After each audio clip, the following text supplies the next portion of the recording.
Dr. Chan, a friend of mine, was dumped by his first girlfriend 10 years ago. Since then, he cannot believe in serious relationship, and he doesn't really believe in that kind of idealized love anymore. So what can he do to forget about the event that he was dumped 10 years ago? Well, I think part of the problem is he's trying to forget about what happened to him instead of trying to learn or to experience what effect it had on him. I would imagine that there were a lot of pain and hurt involved from that first relationship, and these subsequent probably failures in his relationships are kind of repeating the first relationship. Why it's repeating? Because when his first girlfriend dumped him, he felt really hurt. He got really sick, went to the hospital.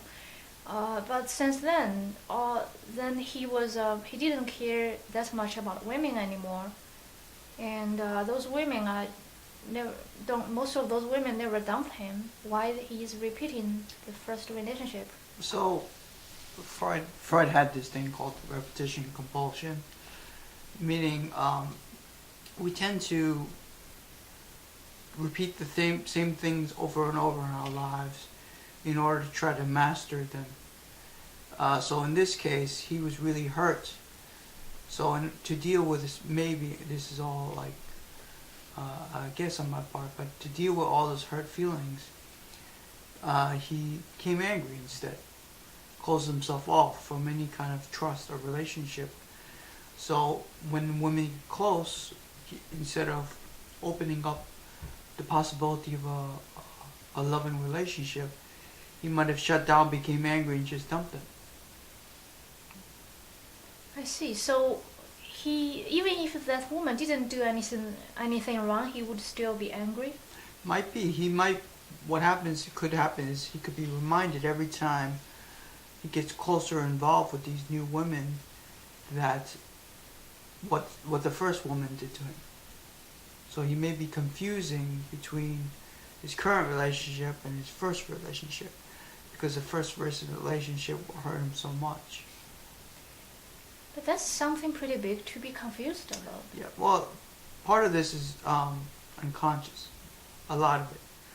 A lot of times people develop ways to protect themselves from experiencing the hurt again. And the way they do it is they act out in ways to defend against these hurtful feelings.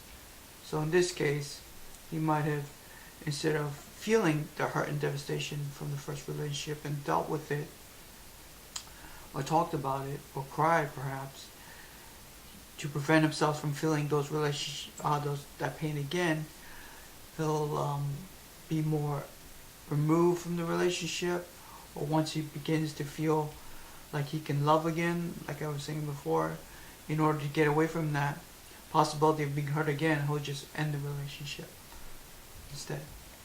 I believe that he probably felt devastated and he cried too. After he did all those things that you suggested he should be doing, he still felt hurt and then he protects himself.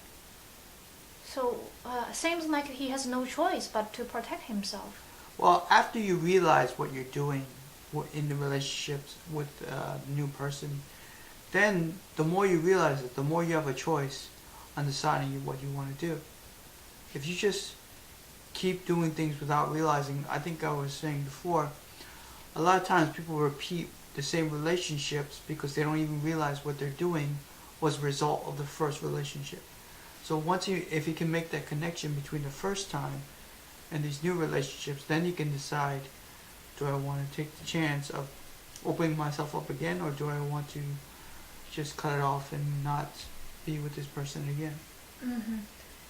So what you have been talking about is how not let your past relationship to affect your current relationship. Then what about how he can recover from the event 10 years ago? First, I would always suggest having him talk about it with someone he can trust, with his family, and most importantly, the most healing factor would be to talk about with the person he's with, the girl he's potentially with, saying, you know, maybe if you can say he's afraid of being hurt again, or dealt with what scares him about the relationship, what he values about the girl. If they can share that kind of trust and connection together, that can overcome the potential fear he has of committing in a relationship again, of being hurt in the same way. What if he tells the current woman how he feels about it, that he feels that he's a little bit scared and so on, and then that woman takes advantage of him because she knows so much more about him than before? Well, that's a very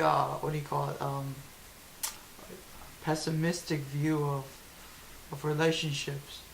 Hopefully, it doesn't. If that's gonna happen, all you can do in any relationship is kind of put yourself out there. Hopefully, if it's a loving relationship, the person loves you enough that it will change and they won't take advantage of you. I see. It's a risk. Yeah. The thing is, like, if you don't put yourself out there and try to make a difference in your life, you're always going to end up doing the same things. Well, but this man is popular. His girlfriends are all attractive, beautiful women. Other men envy him. So why he needs to change? Only if he wants to. If he keeps having the same brief relationships in his life, but he wants more long-term committed relationship, then what he's doing currently is not working. Because if it was, then he'd have a longer-term relationship, right? Whether he wants a long-term relationship or not depends on how valuable long-term relationship would be to him compared to a series of short-term relationships. Exactly. So it's a choice on his part, whether he wants to have that in his life or not, if he feels fulfilled or not. If he's fulfilled with these short-term relationships, again, he wouldn't be having this conflict. He would just keep doing it. He wouldn't be unhappy. Mm-hmm. Actually, the cases I heard about, after 20 or 30 years of dating different women, even if those women are attractive, men start to lose interest in this. And they started to ask, what's the value in what I have been doing? What's the value in so many beautiful women? And even beautiful women will become less exciting for him. Right. He, just like with anything, attraction or beauty lasts so long. It starts to fade, so you have to find other ways to hold a relationship together, something you value and something you love. So those are always good questions to ask when you're involved with somebody. What do you really want from yourself and from this relationship? What do you expect to find, to want, to desire? What's going to keep your passion and love going for this other person?